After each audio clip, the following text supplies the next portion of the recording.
Hi Earth Signs, Taurus, Virgo, and Capricorn. Welcome po sa ating channel. At ito ay inyong Daily Gabay Tarot Reading for May 29, 2024. Please be reminded kung naka-resonate kayo, comment down. Kung hindi kayo naka-resonate, ibigay niyo po sa iba kasi general reading po ito.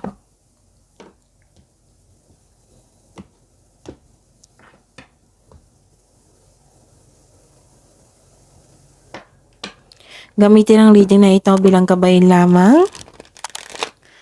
Please like, subscribe, and click bell button for notification para updated po kayo sa daily tarot reading natin. Maraming salamat po.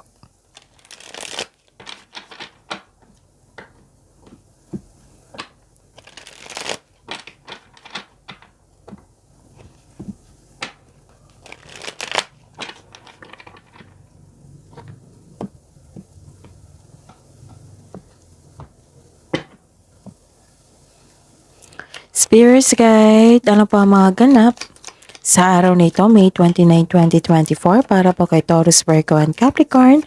I need 3 cards po. May nakita ko dito nag-uusap na family, nagbigay ng support sa inyo. Nagkaroon kayo ng motivation, inspiration to take an action. At nagkaroon ng development, pwedeng development ito sa sarili or nagkaroon ng spiritual growth. And naging okay na po kayo, hindi na kayo stress. At nakikita ko dito na may dumating na opportunities na kailangan yung bigyan ng atensyon, solusyon, plano. You're making choices dito. And you're making plans and para makagawa kayo ng malaking desisyon. Best decision, ika nga. Okay? Huwag kayong ma-hesitate ha. May nakita ko dito separation eh. So, tingnan natin. May nakita ko ditong blockages. May matigas ang ulo, ayaw makinig sa inyo. Pwedeng nagkaroon ng delay din or challenge sa inyo.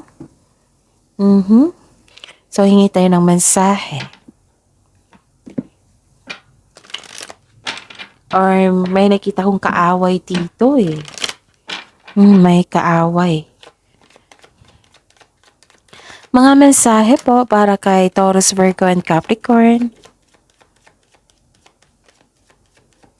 I need 2 cards po ngayong May 29, 2024. And nagsabi dito na don't worry, malapit mo nang maabot yung destination, yung success. Your light is shining brightly, so nasa right path po kayo.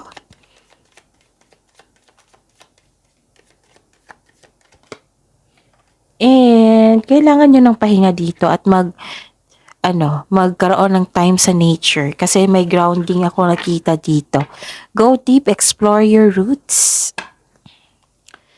Spirits guys, ano pang energy ni Taurus, Virgo, and Capricorn ngayong May 29, 2024?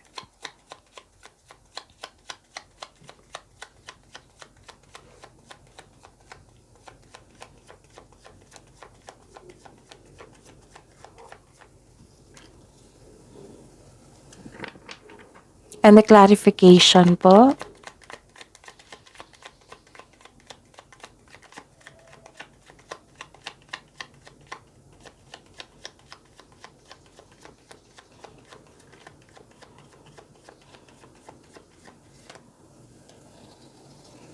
Okay. By the way, Taurus, Virgo, and Capricorn, sa mga suki ko dito, nais ko ipaalam sa inyo na open na po yung June 2024 monthly Gabay Tarot Reading. So, PM nyo po ako for schedule. At sa mga bago dito na gusto mag-personal reading, ito po yung video nyo. Sa baba niyan, may nakasulat na May 29, 2024. Tapos, sa baba pa niyan, may nakapost na link. I-click nyo po yung link na yan at message po ako for inquiry and for booking. Maraming salamat po. Ngayong May 29, 2024, may nakita ko ditong busy kayo. Naging productive kayo sa araw na ito. May nakita kong hard worker dito. May movement, may transition. Okay? And may bagong kasanayan at kaalaman. At ang sabi ng card niyo po dito, Kapag ginawa mo daw yung gusto mo, mamahalin mo ang ginagawa mo.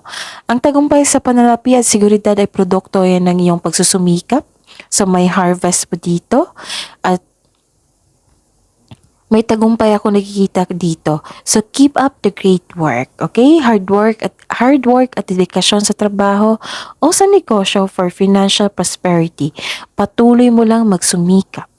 And some of you nagkaroon ng self-study dito. Okay? What you've been studying or practicing, it will lead you to abundance. So trust that you can do anything. Mag-set kayo ng intention so that you can achieve success through your diligent work that you enjoy. Okay? Sipagan lang po kasi may nakita naman akong tagumpay dito. Pero may paalala po ang card niyo po sa inyo, Taurus, Virgo, and Capricorn, na may nakita kasi akong addiction dito, sabotahe, materialism, obsession, parang nakatali po, at napanghinaan kayo ng loob. So this card, this is a warning card na may isang pastime ka na maaari maging bisyo, kaya reflect kung ano ito para maiwasan dito ng maaga. And you are only limited by what you believe is possible po. Okay? Naging workaholic ka dito. Masipag ka nga, nagkaroon ka ng maraming pera, pero kulang ng pahinga. Sunod-sunod kasi ng overtime. So, our health is wealth, kaya mag-ingat po. Better than nagtitiis kayo sa isang toxic na tao. Okay? Ano pa? Spirit guide.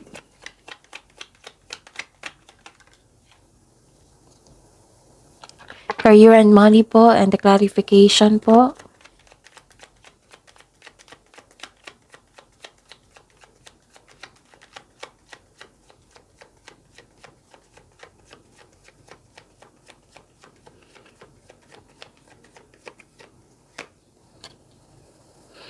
Okay. Sa career and money niyo po, ano ito? Okay. So, Taurus, Virgo, and Capricorn, may nakita ko ditong victory. Yes, dalawang card na po nagsabi dito na may victory and recognition. Nagkaroon ng balance at pagkakaisa. May na-promote po dahil sa kasipagan. Siguro, okay. Hindi siguro. May promotion talaga na magaganap. Pag level up. May growth and expansion. May financial growth after a period of struggle. Your discipline and hard work are paying off, so enjoy this time. May magandang balitang parating, may bagay na matutupad, may good news po, especially after a period of struggle. So may accomplishment ako nakita dito, may acknowledgement, nagsumikap ka, deserve mo itong tagumpay na ito. So allow yourself to shine in this moment. May nakita talaga akong good news po dito. Okay, ano pa? Nakita ko dito na, I see. Super busy. Tatlong card na po okay, hindi tatlo. Apat. Apat na card na po nagsabi dito ng productivity, hard work, and super busy. Super busy talaga ngayong araw na ito. Super busy sa trabaho, makakaranas ka ng pag-burnout. Huwag mag-say yes kung hindi naman akma sa inyong schedule para maiwasan mo yung pagka-burnout po. Tapos, ask for help. Hindi po masamang maghingi ng tulong. Okay? Malapit ka nang matapos inyong gawain dito. Pwede nang magbakasyon. Pwede nang magpahinga. Spirits Guide, Love Life, Self-Love, Partnership, and Romance, si Taurus, Virgo, and Capricorn. Ngayong May 29, 2024.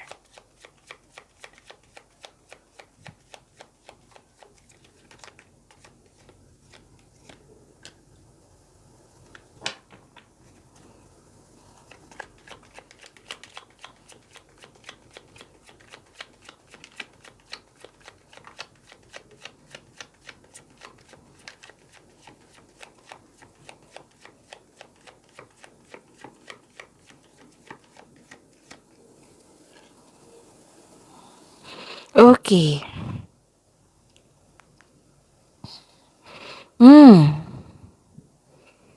So, Taurus, Virgo, and Capricorn.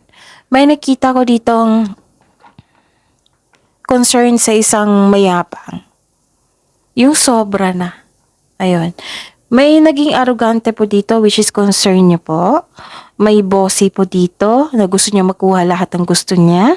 Tapos, it might be hindi kayo satisfied sa inyong completion sa inyong project kasi may completion dito sa inyong career and money. So, sabi po ng card dito na wag niyo po daw gastahin yung ano man yung na-receive nyong ngayon. Tapos, kung i-consider mo ang mga biyayang natanggap, celebrate it by expressing gratitude and generosity. So, share your blessings po. Okay, ano pa? I see. Ito ay,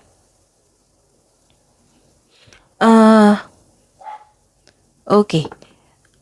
Sa mga single dyan, marami kayong maniligaw. Wow.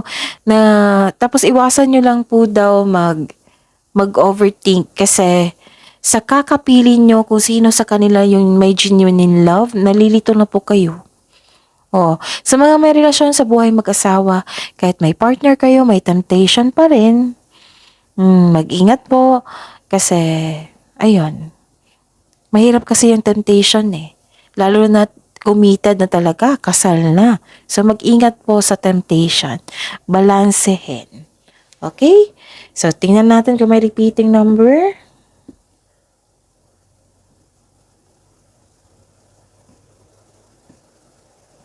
So, baka bukas meron na po. That is your reading po, Taurus, Virgo, and Capricorn. Please like, subscribe, and click bell button for notification para updated po kayo sa daily tarot reading natin. Maraming salamat po.